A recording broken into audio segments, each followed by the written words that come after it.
Hey guys, Chris here. I am back with a backpack on my back, Jack. And I am back in my meadow. That's what I'm talking about. My favorite meadow of all time. And it looks like it survived the fire that was here last month, the Caldor fire. And I'm going to be spending the night here and having a good time. So that's next.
All right, there it is. This is where I spent last time I was here. That was late July, I believe. And I was just right over there, around that tree, right at the flat part of the meadow there. Yeah, what a beautiful stream. It looks a lot lower than it was back then, but still flowing, and it's got trout in it, so very cool. We are going to be heading down that way, next to a cliff face. It's gonna be a good spot. Check this out. A hole for a very large mammal. Not like giant, but I don't think it's not a bear, but check this out. Look at that. This is pretty fresh too. You can see some tracks right there. See the tracks? I don't know if that's a badger or something. Somebody lives in there. Came through there, so wow. Wow, the sun is trying to set, but we got some time. One of my goals was to get out here and have dinner before the sunset, and I think we might pull that off, but it is dropping fast. It is last day of September here, September 30th, so.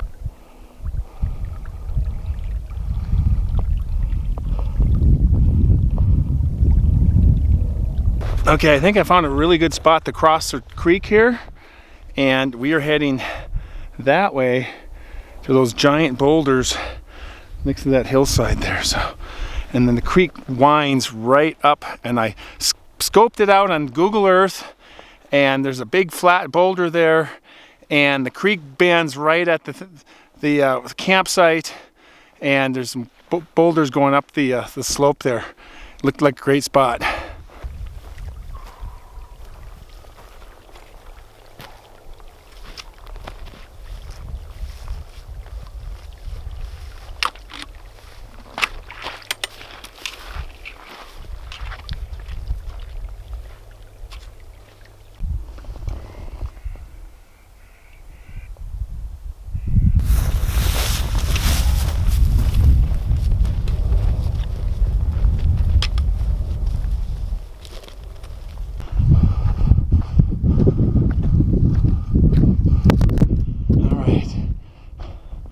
All right, there's the stream, and here's all these boulders. So I think we got a nice flat spot right here. Good place to set the tent up.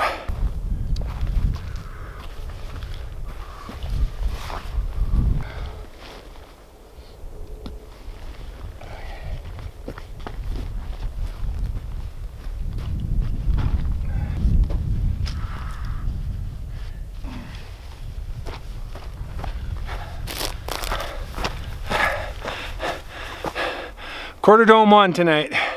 Nice and lightweight, 2 pounds 7 ounces, and packed really well. I brought my bear box. I'm in bear country, so I am taking all the precautions. I'm going to be cooking away from camp. I will probably head up this way in that boulder field up there. So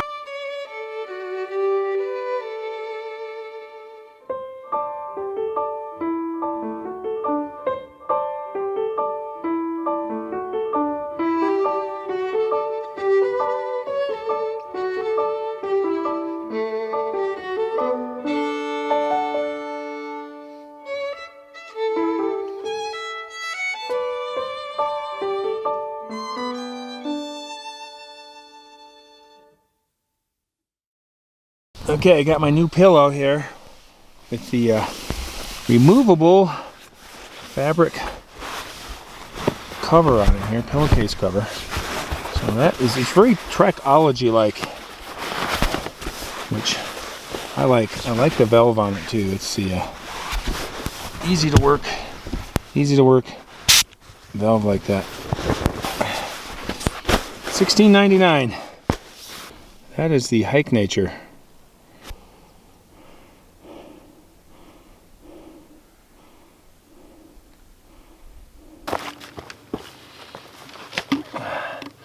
All right, nice level spot. And this, what we're gonna cook. Hey, here's the 4 Monster day pack, packable portable day pack. This is carrying my cookware and camp stove, which is very handy.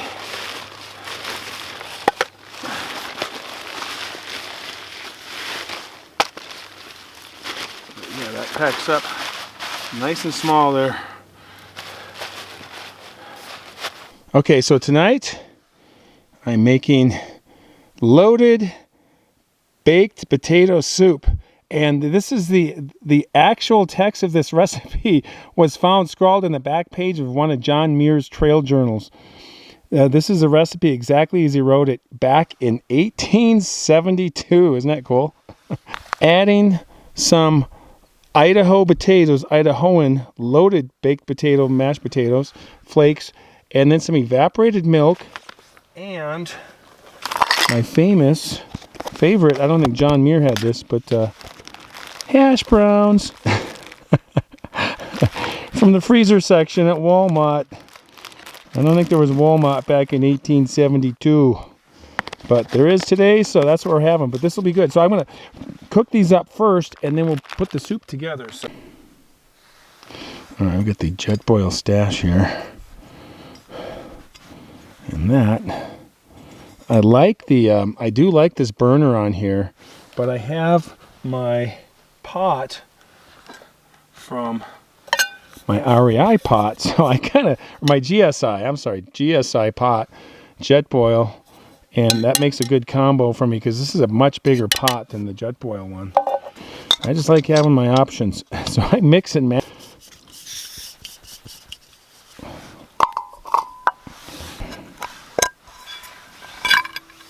Well, one of my goals was to try to cook before it got dark, so I think we're kind of achieving that, but it's dropping fast, so that's fine. But hey, there we go. Canister stand here on it. Let's see if I can do that while it's on. Much safer, especially when I'm doing soup. It'll be sitting nice and tall there, so. Yeah, isn't that cool? Scrawled in the back of one of John Muir's journals. I cooked this last summer of 2020, when I went camping and kayaking on Goose Lake. So we're going to bake these up, then put the soup together, and then I'm going to crumble this into the soup and only put what I need. So I got to just, I kind of got to do this by feel because the recipe called for like 6 cups of water, and there is no way I can get 6 cups of water into this, and I don't need that much soup. So I'm going to have to probably go about 24 ounces, which is right about here. Add my evaporated milk and just and then the potato flakes and go from there.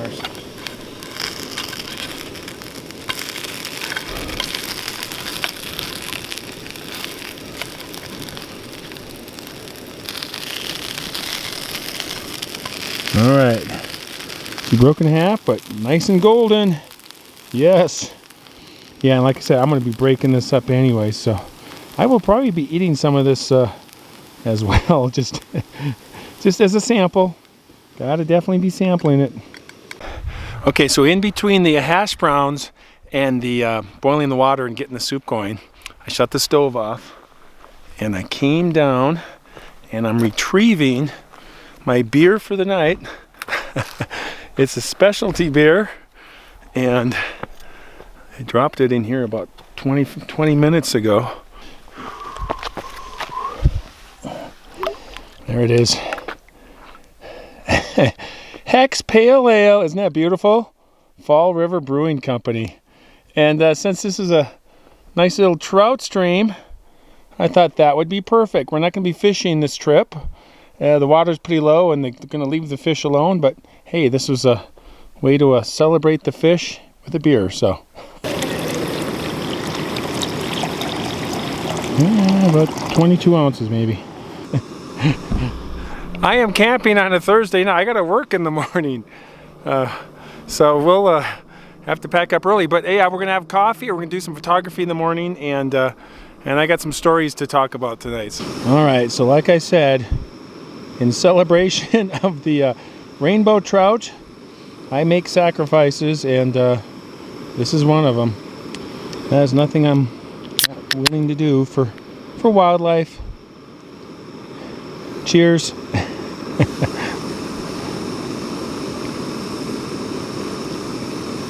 That is a really unique beer. Yeah.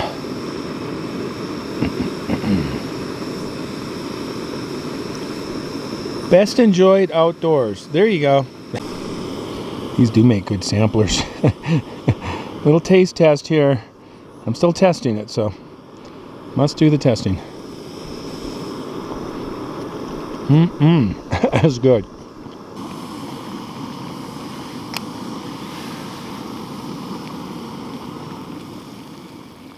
Okay.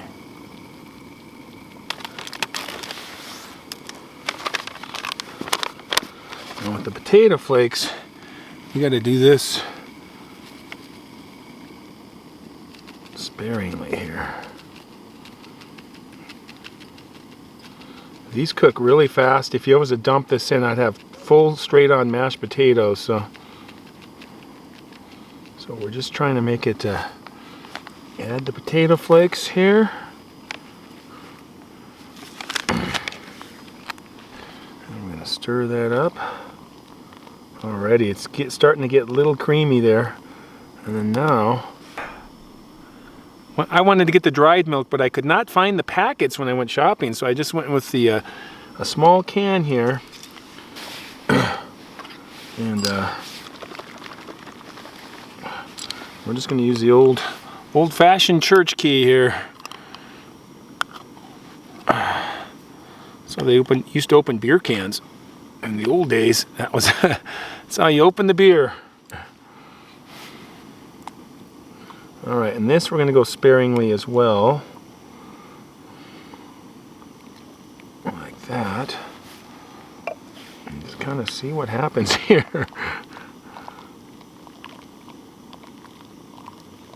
Yeah, I think we need more flakes. Definitely some more flakes. And there is like bacon bits in here, so that's kind of cool.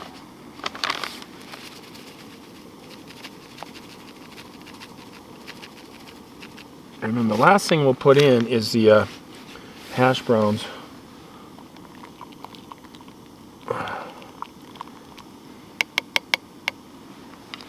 Alright, cream it up a little bit here. There we go. I just don't want this to solidify on me. That's what you don't want.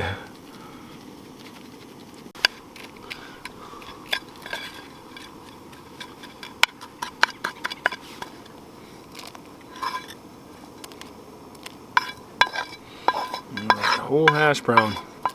Why not?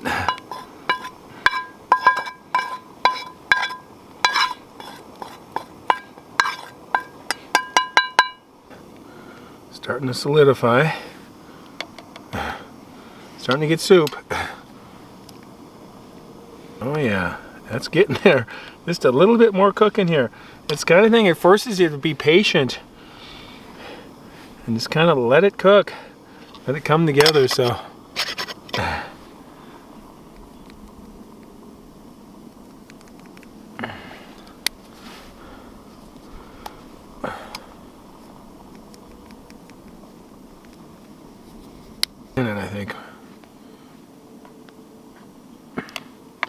This is the 88-cent spoon I got at Walmart. Nice. Nice. Good plastic too. It's not the, it's a flexible plastic. All right, there it is. Nice and creamy and chunky. So I think we did good.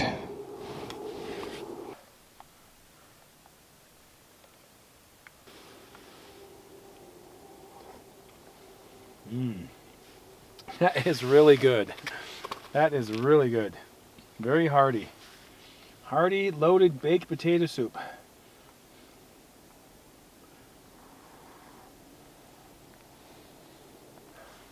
We're going to be getting a lot of stars tonight. I have a good feeling about it. I don't see a moon in sight, and we've got some really bright ones already showing up. So,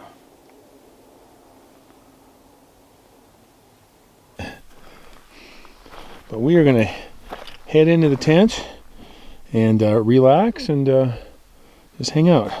Okay, so it looks like it's going to be about 34 tonight, so that's pretty chilly. It'll be 4, 5, 6 in the morning. It's going to be cold, but I'm going to get up about 6:20, 6:25, catch the sunrise, and do some photography and some other things, and have my coffee. So, you know what's interesting? I was looking for a coin in my coin tray in my car for my bear canister, and it's because he has these little coin slots. And I pulled out a penny, and I went, I just don't want a penny. And then I pulled out a nickel, and on the back of the nickel, interesting enough, they had a commemorative. It's a commemorative coin from the Lewis and Clark expedition, and it was called the United States Freedom Medal, I believe.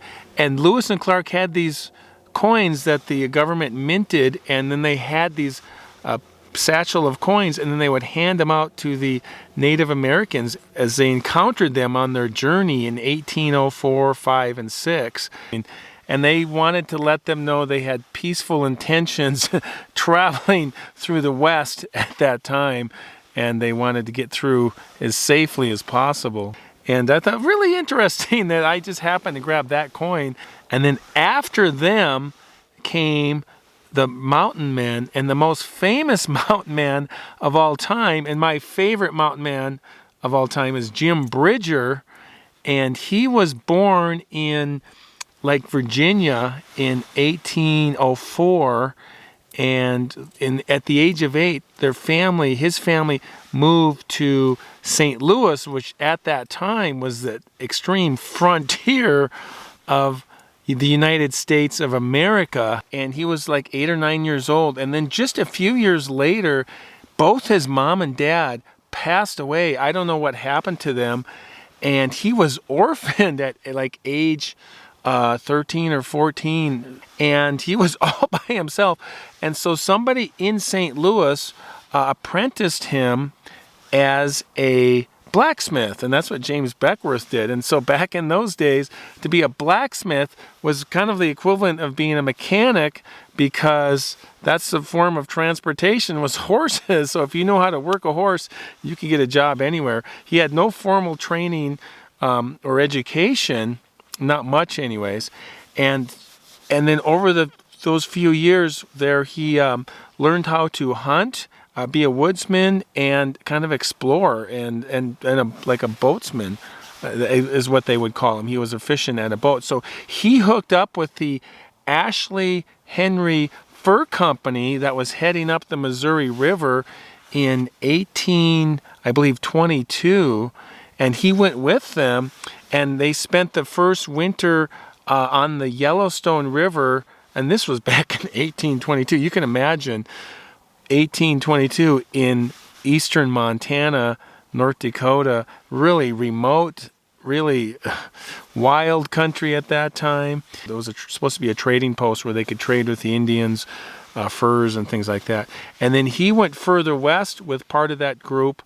And in the winter of 1824, this is kind of interesting, they were in Cache Valley, Utah, and southern Idaho, somewhere in there. And there was a bet going around the camp, the group of trappers, hunters, about the source of, or where the Bear River ended up, and Jim Bridger decided to win the bet, and he built a bull boat, which is a boat out of these heavy willow sticks that they could bend, and then they would stretch it, I believe, over a buffalo hide, and made this kind of a portable boat, almost like a early kayak or something. And he floated the Bear River, and the Bear River's outlet happened to be the Great Salt Lake in Utah, northern Utah. And he thought he had discovered the Pacific Ocean, or an arm of the Pacific Ocean, because the water was salty. But it turned out he discovered the Great Salt Lake in Utah. Obviously, Native Americans had discovered it earlier and had known about it. But Jim Bridger was known as being an explorer, hunter, trapper, scout. He was a scout for the U.S. Army, and he even had a trading post in Wyoming, southwest Wyoming, called Fort Bridger. Built this fort, and it was a trading post along the Oregon Trail, as well as it would branch off and become the California Trail too after Fort Bridger. But this was in southwest Wyoming, and Wyoming is actually known, and Montana. There's different place names with Jim Bridger's name. There's the Bridger Teton National Forest. There's also the Bridger Range, which is in southwest Montana, and I used to live in Bozeman, and that was at the base of the Bridger Range. Really a beautiful little mountain range, about 45 miles long, and very rugged, and it's a big spiny stone ridge. Some other things that were named after him. But he lived to the age of 77, so he died in 1881. He was born in 1804, and he was considered just really super wise and intelligent about the topography of the American West, from Canada almost to Mexico, and particularly the Rocky Mountains and Utah. And people really relied on him for his information. And he also spoke 3 or 4 different Native American dialects, as well as some French, obviously some English. And so he would work with Indians, Native Americans, to solve issues because he could communicate to them. And he was known as very diplomatic in helping people to understand what they're trying to say and try to work with them. So really cool, but amazing guy. My favorite mountain man of all time, Jim Bridger. So that's my story for the night. Really interesting. I heard I did a couple of howls. I just had to. I could hear the echo off the mountains this way. And then within about a minute, I heard a whole pack of coyotes just going at it for maybe 30 seconds, maybe 45 seconds. I think because of me, it was quiet. And then like 2 or 3 times, really loud. And they were kind of answering back, I guess. But all right, good talking to you guys. I am going to get some sleep, and it's all quiet here. There's no wind, and everything's put away, so I'm nice and cozy here. Do a little bit more reading, and we'll see you guys in the morning.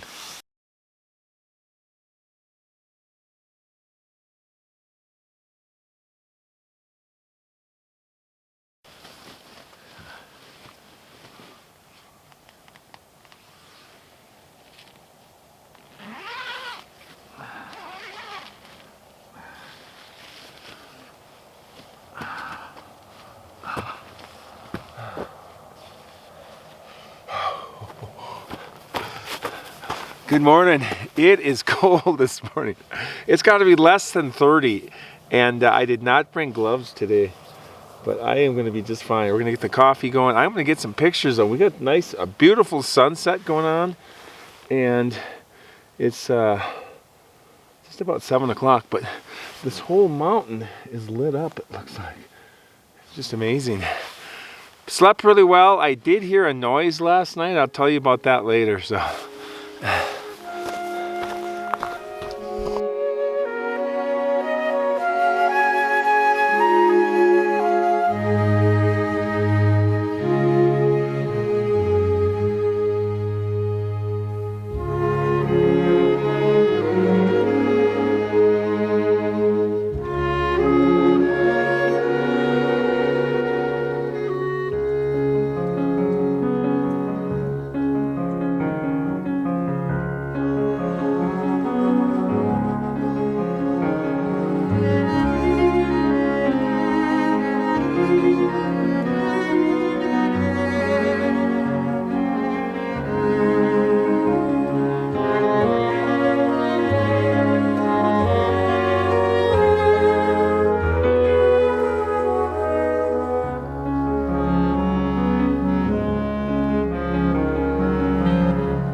That is awesome. See the fall colors up here. The aspens are turning gold. It's awesome. The whole area is just beautiful.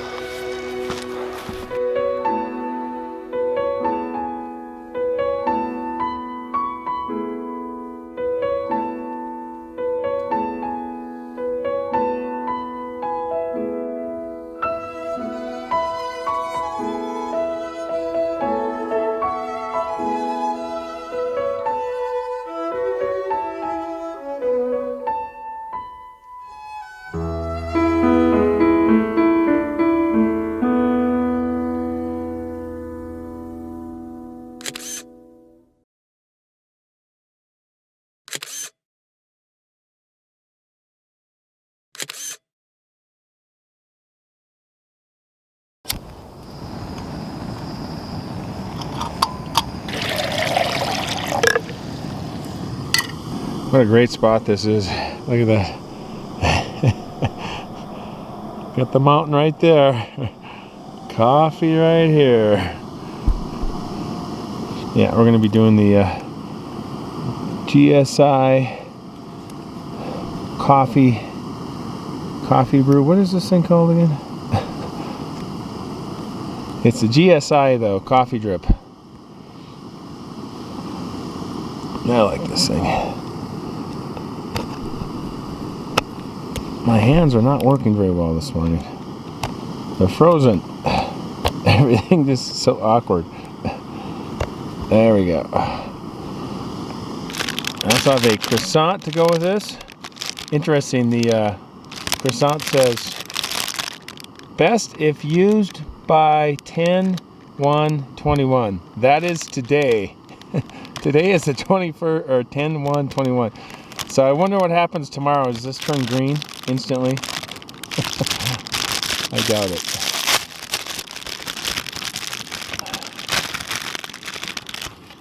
Oh yeah.